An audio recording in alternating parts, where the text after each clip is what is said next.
everyone, and welcome to another episode of Transform Your Career Success. I'm Susie Mosley-Payne, and you're listening to the show that is for you if you are a career woman looking for more fulfillment, more success, and to take control of your own career. Today, I've got an amazing interview for you. I'm joined by the wonderful Lorna Archer, founder of Wellbeing Coach. Lorna is a transformation coach and therapist, all around well-being, self-care, stress management and burnout. And I'm so excited to have you on the show, Lorna. Welcome. Thank you for being here with me. Thank you so much, Susie. I'm really excited to be on your podcast, and I'm just loving what you're doing, bringing great topics to the platform. So yeah, really happy to be here. So thank you. Oh, thank you. I'm excited for today's topics. I think it's going to be a really good one. So myself and Lorna are going to cover today burnout, self-care and stress management. So if you are a high achieving career woman, corporate professional or female entrepreneur, then this is absolutely going to be for you, because as high achievers striving for success in your career or in your business, you'll know, because I'm one of them, you'll know that you're absolutely prone to burnout. And if you don't look for the signs and listen to your body, then it can come like from nowhere, and then you're in that burnout state and it's really hard to recover from. So they're the three things that we're going to delve into. It's going to be so powerful. So Lorna, where shall we start? Shall we start with the striving for success and the burnout piece? No, that's a good place to start, because I'm very proud to say that I'm an overcomer of burnout, a survivor. And my background, Susie, was in corporate. So I'm an ex-corporate financial services manager, and burnout came to me and bit me up my backside unexpectedly. And as you say, burnout can come from anywhere. And if you're not in tune with where you're at, how you're feeling, it can be a creeper, and it does creep up. So we'll definitely start with burnout. And I was in the corporate world for 32 years, serving everybody else, but not serving myself. And I really didn't understand what looking after my health and well-being was really about. I was striving for success in my roles. I started out in admin, and I always say accidentally worked my way up the career ladder. It was great whilst I was doing that, but it came with lots of responsibilities and sometimes challenges, different personalities in my teams. And it literally just crept up on me. And I wasn't really aware of the signs of burnout. I can touch on some of the signs that affected me, which were some sleepless nights. I had 2 young children as well at the time. Sleepless nights. I was feeling overwhelmed. I was feeling fatigued. I was feeling emotional. Those kind of symptoms were not what I linked to burnout. I just thought I was having a bad day, or I was having a bad month, or a particular bad moment. But they were, what I found out eventually, they were all signs and symptoms of burnout. So I think it's really important for us to really raise the awareness of burnout. But for me, being that overcomer and survivor of burnout, one of my key passions is to really raise the awareness of preventing burnout, preventing stress. And they always say prevention is better than cure. So I am a real advocate for raising the awareness of wellness wisdom, and burnout falls into that category. So just wanted to share a little bit of my background and how I came to being burnt out. And it wasn't a nice feeling. I had to learn the hard way. And I realized that if I could help another woman to prevent those symptoms coming their way, that's really what I want to do. And so that's what I do. I'm a coach, I'm a holistic therapist, I'm also a meditation teacher and a massage therapist. So I come from a holistic perspective when I'm talking to clients about how are they feeling. And sometimes with burnout, the symptoms come in all shapes and sizes and in all forms. And it's about being intuitive within yourself, understanding yourself, connecting with yourself, and being able to communicate how you're feeling, because it may be in physical form as well as body and soul. So, yeah, burnout's a big thing. Thank you. Yeah, I resonate with everything you've just said there. So when I'm on the edge of burnout, I get exactly the same symptoms as you. I don't sleep well. I also feel like I'm desperate for more relaxation time. So I end up, it's like a vicious cycle. I end up going to bed much later than what I know I should, because I don't feel like I've relaxed enough. And then I'm in bed later, I'm getting more tired. Then I become super, super emotional.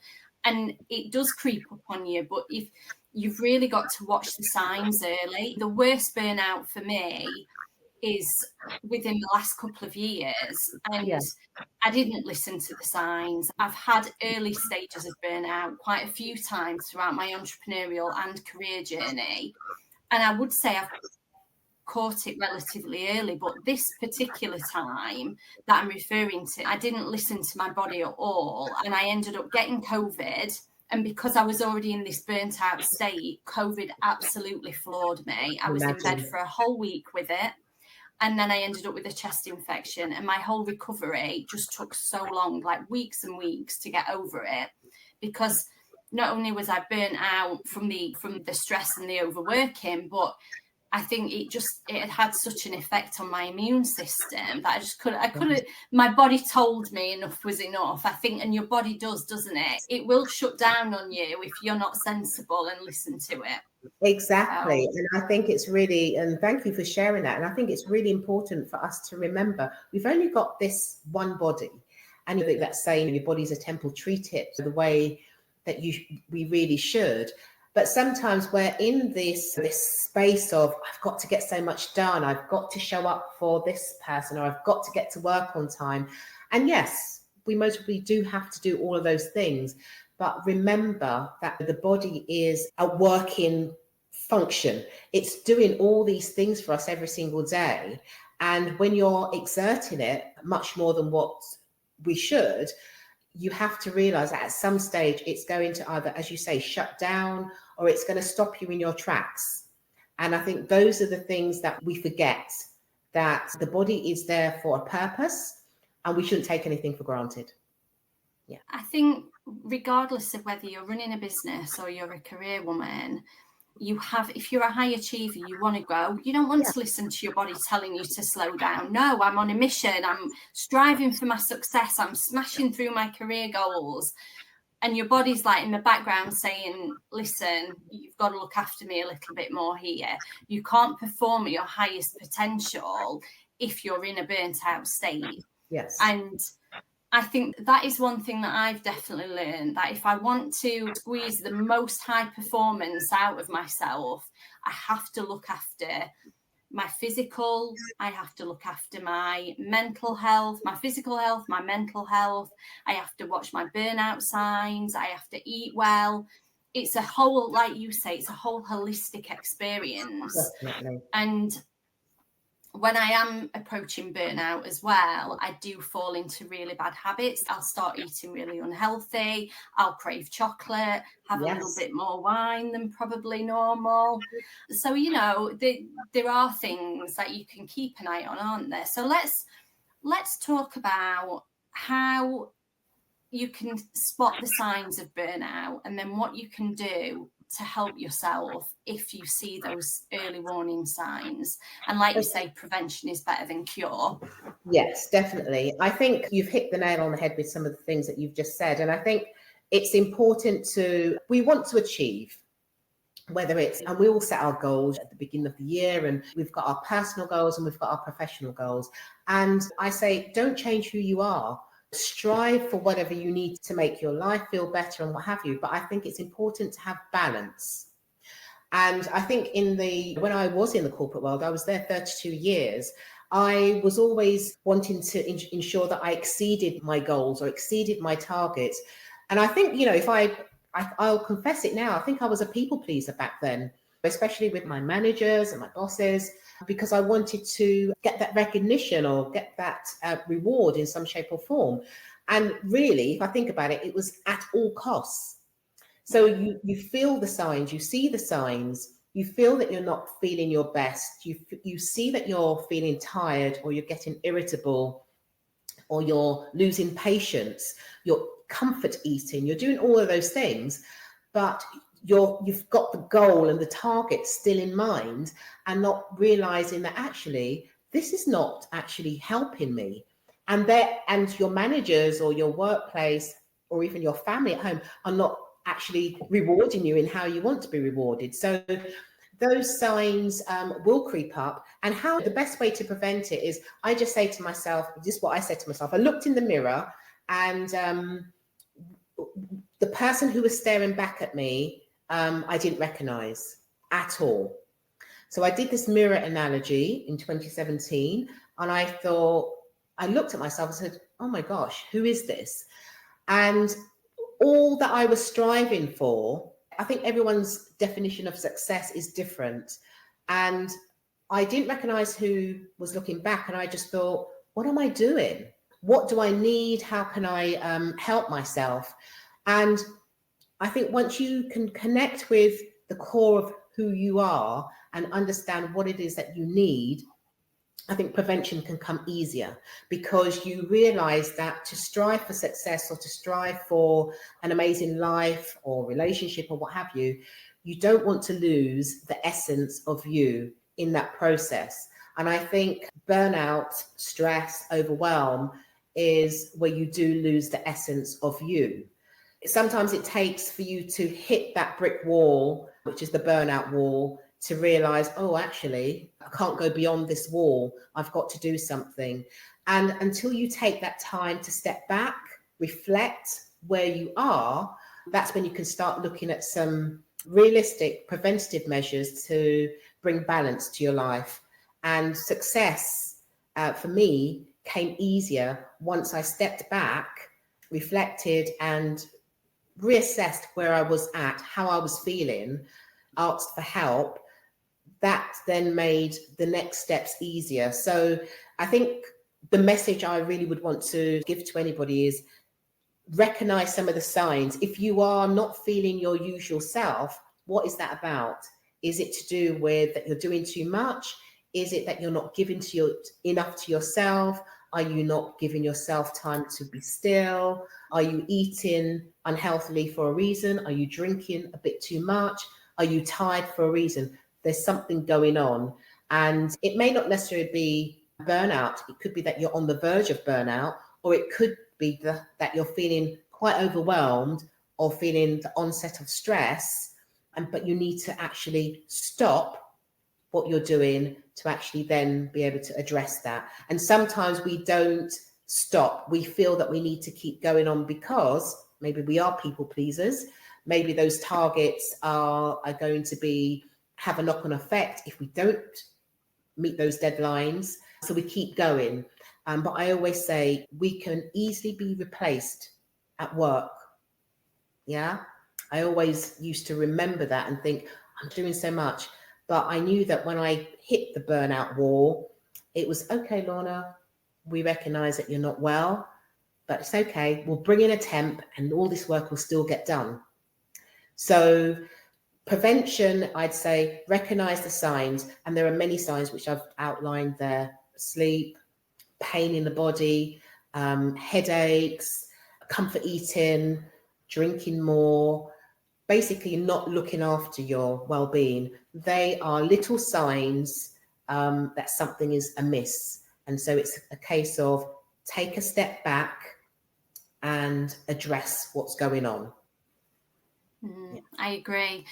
And they will start to compound. They might start off as little signs, but they will start to compound and they will become more evident to you. And there are loads of different ways, depending on the root cause of that burnout that's coming on. It could be that you've got way too much work to do, in which case you need to have a conversation with your management team at work and take a step back and reprioritize, because It could be that you need to delegate, or if you have a team, it could be that you need to delegate. If you haven't got a team, then maybe your line manager needs to delegate for you and share the workload. So it could be down to workload. It could be down to, like you say, Lorna, people pleasing and saying yes to everything because you're so desperate to make an impact and a name for yourself that you are fantastic at what you do.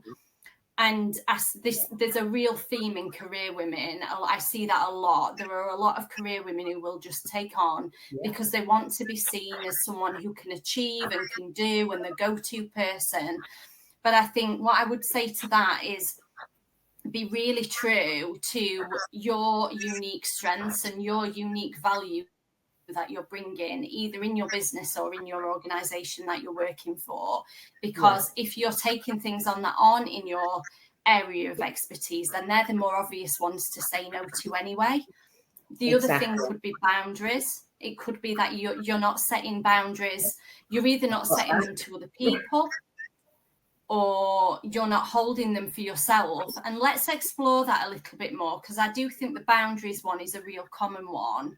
Yes. So what are your thoughts around the boundaries? And I think 2 areas for me. There's setting boundaries for other people to honour, and then there's holding true to what you should be setting for yourself. Definitely. I like those 2 analogies. And I think whether you are a corporate professional, career woman in an office, or you are a businesswoman, either established business or starting up, boundaries are really important on both sides. And I think it's important to feel confident enough to set boundaries, communicate them effectively when you're in the workforce, and also set those personal boundaries for yourself as well, because you really want to hold yourself accountable for your success. So in the workplace, it's so easy. This is what I found, and I find this with some of my clients as well, who are in the workforce as opposed to running their own business. It's so easy to say yes to everybody else, and they find it so difficult. And I know I found it very difficult to say yes to myself. So I would always say, yes, I can do that, knowing full well that my plate was already full. My list was already full, because you just didn't want to say no. And on the other side, holding yourself accountable, saying, I need some time for myself. I need some downtime, even if it's half an hour, blocking time out in your diary. You know, some of the tips that I give my clients, I say, it's easy for you to say, okay, I'm meeting Susie, who's my manager, and she's put in another meeting. Okay, but you're already double booked. Yes, but I don't want to let Susie down. Okay, but you said that you were going to the dentist. Block out that time in your diary, and anything that you want to do for yourself, which is me time, self-care, what have you, block it out in your diary as if it is a meeting. And it is a meeting. It's a meeting with yourself. It's just as important, because you are the priority. So I think we find it easy to set boundaries and put in place things to say yes to everybody else. We say no to ourselves, but we need to flip the script.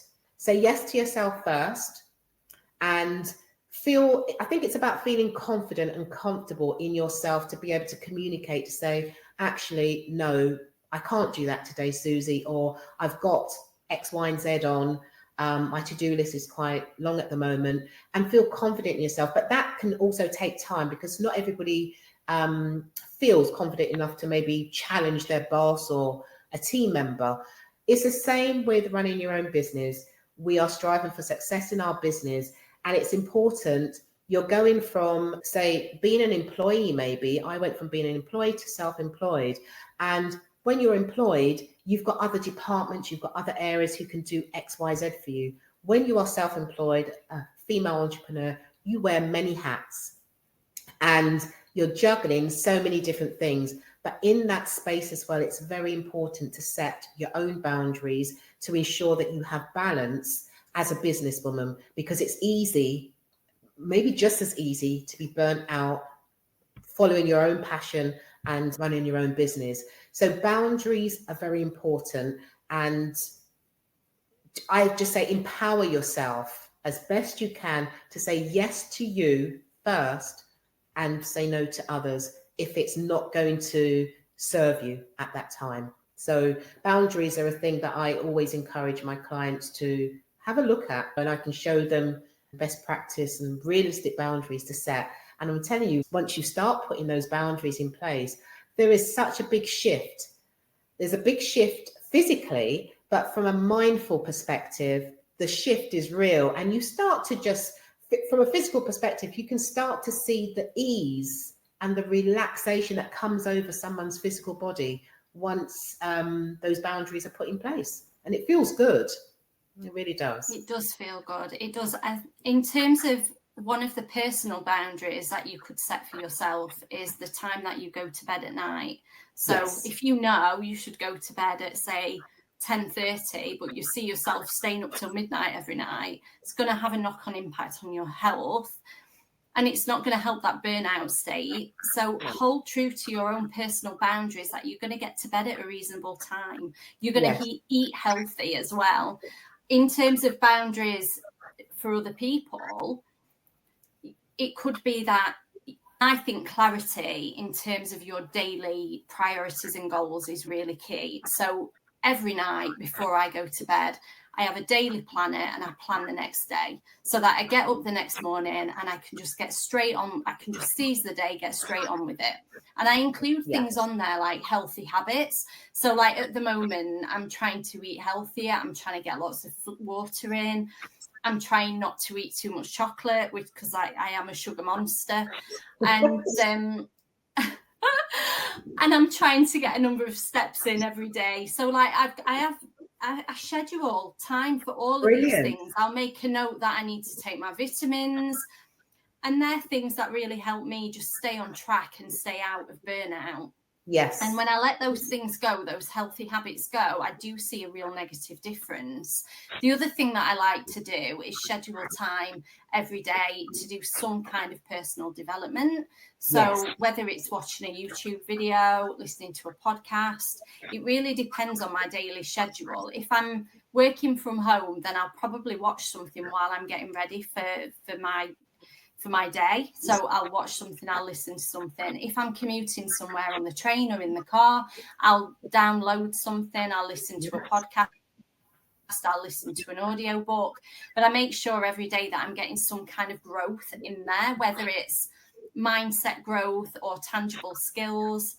And I feel like that really lifts me. If I'm feeling in a negative state, there's a few places that I'll go for particular podcasts or audio books that just raise the vibration for me, and I think that's really helpful. You're doing great things. Yeah, they're great examples, and very similar to some things that I do as well, and some tips that I would suggest as well. So you're a great example of, sometimes we think that we don't have enough time, and as you say, if you just schedule those things, they necessarily have to be on a daily basis, but be consistent with those things. They can have such a big positive impact. So yeah, keep going with those. Definitely. And in terms of saying yes to everything and other people taking your time during the day, say if you're a career woman and you've got a really busy role, be super clear every day what your most important tasks are, what your priorities are for that day. Schedule time in your diary, like you say, Lorna. I schedule time for focus and strategizing. So I make sure that I've got some time to actually think through things. And I call it the focus time. It could be smashing through a particular activity, but I do bit and bob through the day in terms of quick win kind of tasks. But if there's anything chunky that's more than about 15 minutes, then I will time block it, because it's the only way that I can make sure that it gets its focus and that I am prioritizing it. And by doing that in your diary, blocking it out like it's a meeting for you. That's right. It's not in there as free time. So if someone's trying to get a meeting with you, they'll see that you're already blocked out for that session, and then they're very unlikely to overbook it. That's right. So that works really well. Yeah, a non-negotiable meeting with yourself, because with yourself. That time, whatever you're doing, whether it's focus time, whether it's personal development, it's your time. So it's non-negotiable. Just if you booked a meeting with your manager, and you wouldn't want to double book that meeting with your manager. So apply the same principle. Yeah, I think having clarity on your priorities and your goals, personal and professional, is really important, because balance is a tricky thing, and you will ebb and flow. 1 minute you might be super busy at work and maybe you're delivering something to a deadline, and then you're working a few extra hours, so your personal and family time needs to be squeezed a little bit.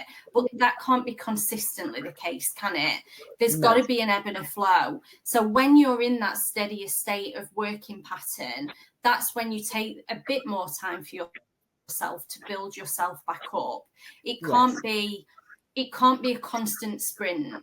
If you're in it for the long haul, you've got to take it a little bit of a steadier pace.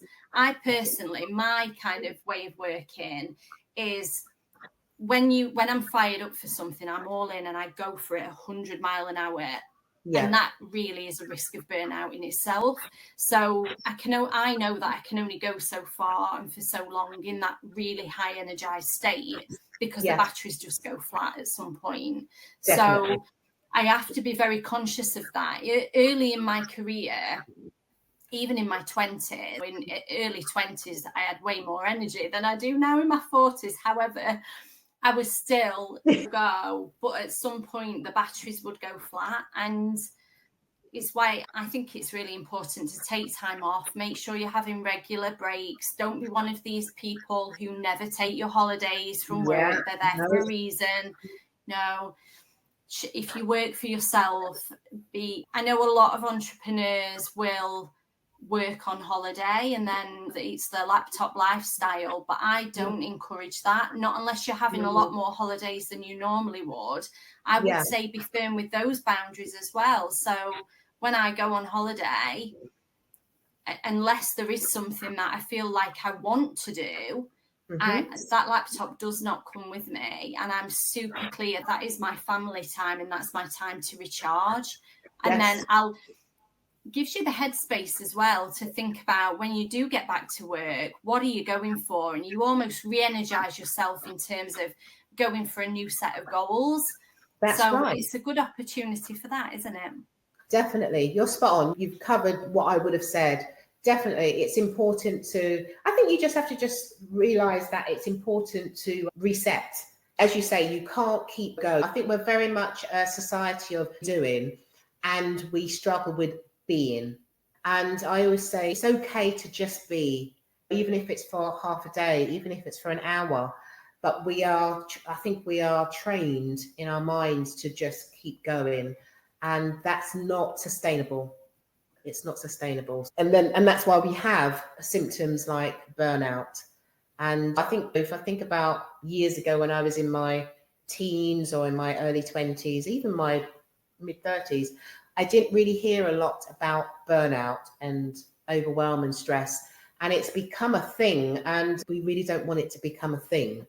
And there is more people struggling with their mental health because they're hitting that burnout wall, or they're on the verge of hitting that burnout wall and not necessarily knowing how to bring that balance or just be, and put realistic boundaries in place to prevent these things happening. Yeah. And what we absolutely don't want to happen, which unfortunately I do see this quite a lot with the women that I speak to, is a lot of women who do burn out. They burn out so significantly that they are just done with their careers and they throw it all away. And if you are a professional woman who wants to work for yourself, like myself and Lorna are very entrepreneurial, but it isn't for everyone.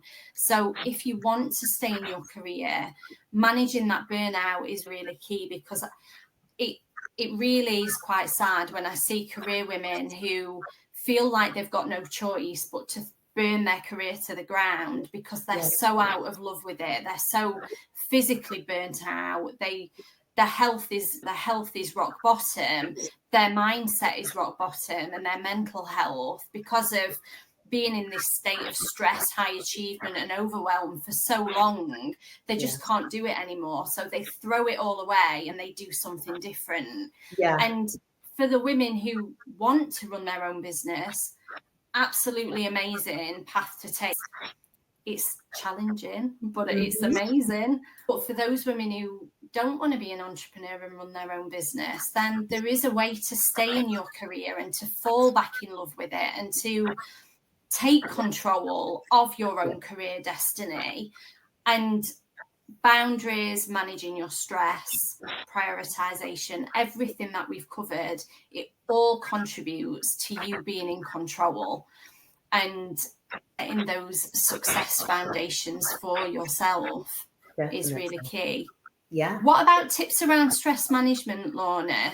Have you got any top tips for if you do feel, because I think burnout from overworking and burnout from overwhelm, slightly one side of it, but if you are in an incredibly stressful career or stressful role, or you're delivering a project and it's short-term stress, what would you say would really help someone come out of that or manage through that kind of peak of stress period? I would say one of my biggest messages I always say to anybody is give yourself permission to pause. Hit that reset button and just take your foot off the pedal for a moment. And so some strategies that I encourage my clients to do is literally just step back,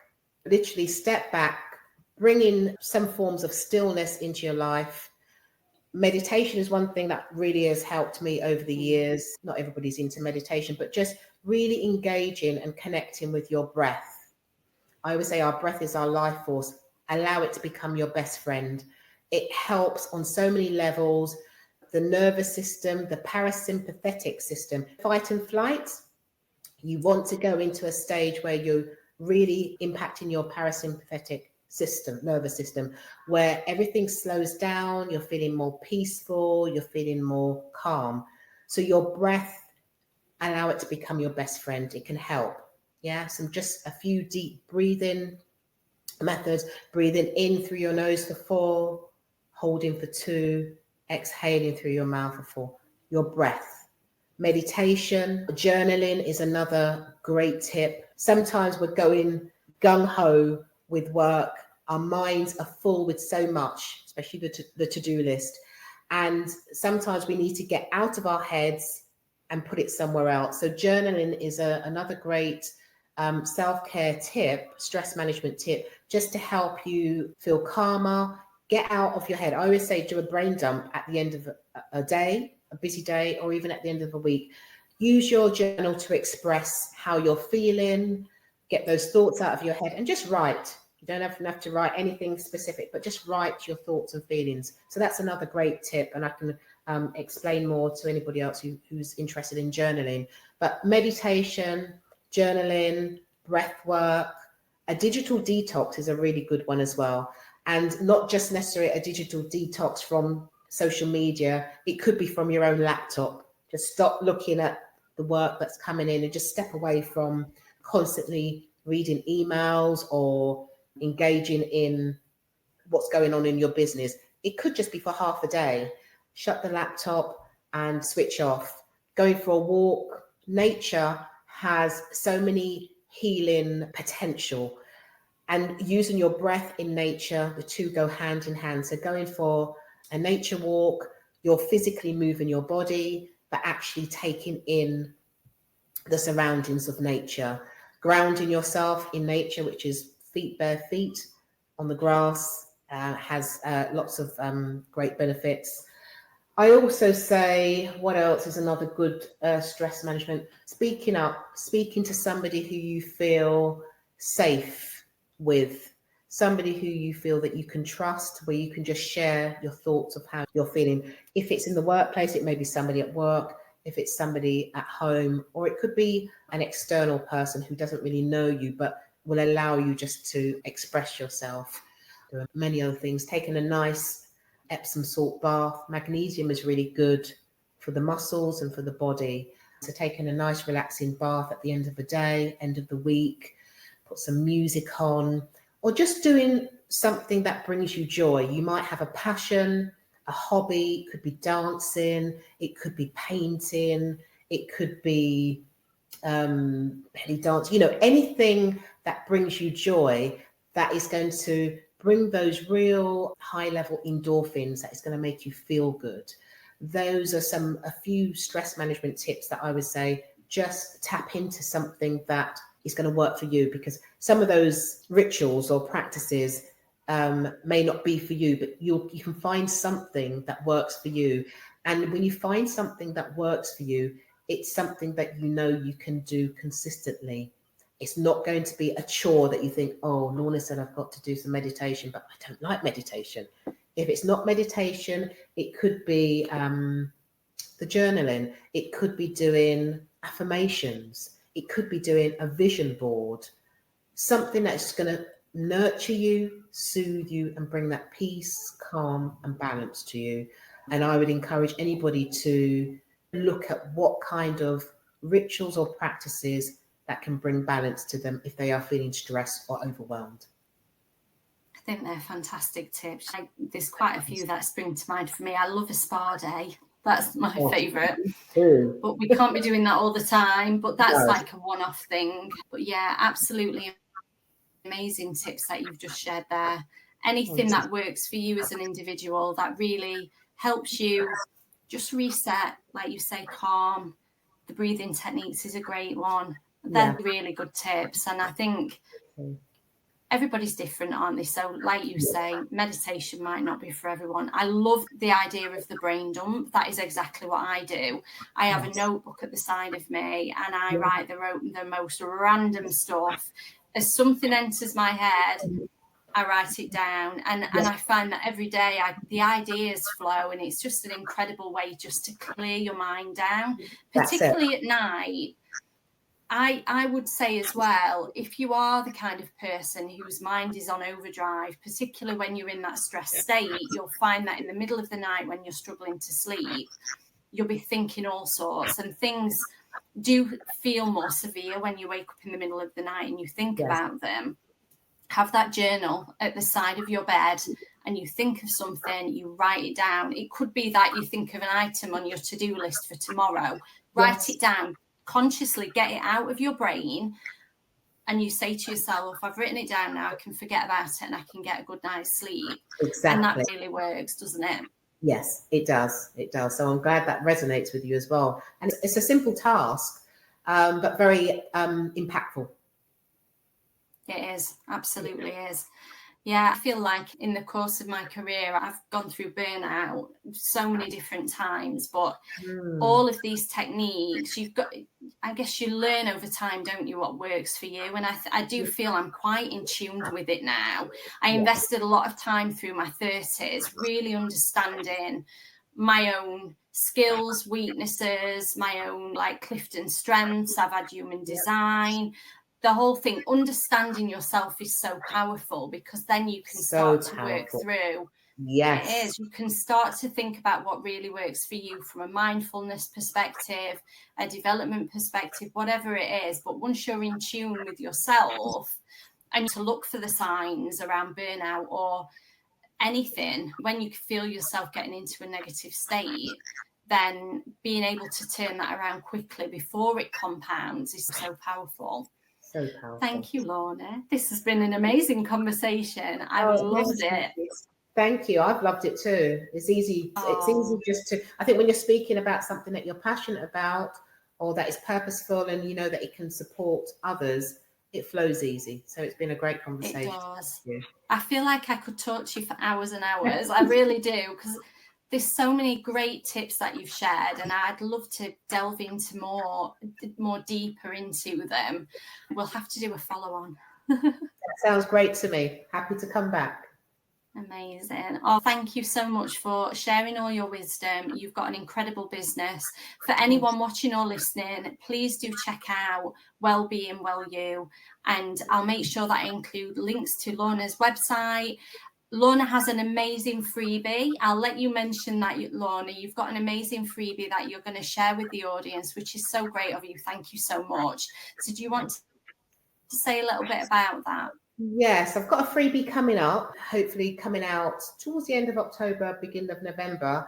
It's a self-care challenge. So I'm very passionate about self-care and raising the awareness of how you can really make a positive impact on your life. So I've got a freebie self-care challenge, and the benefits are threefold. It's really about making sure you're pouring into yourself.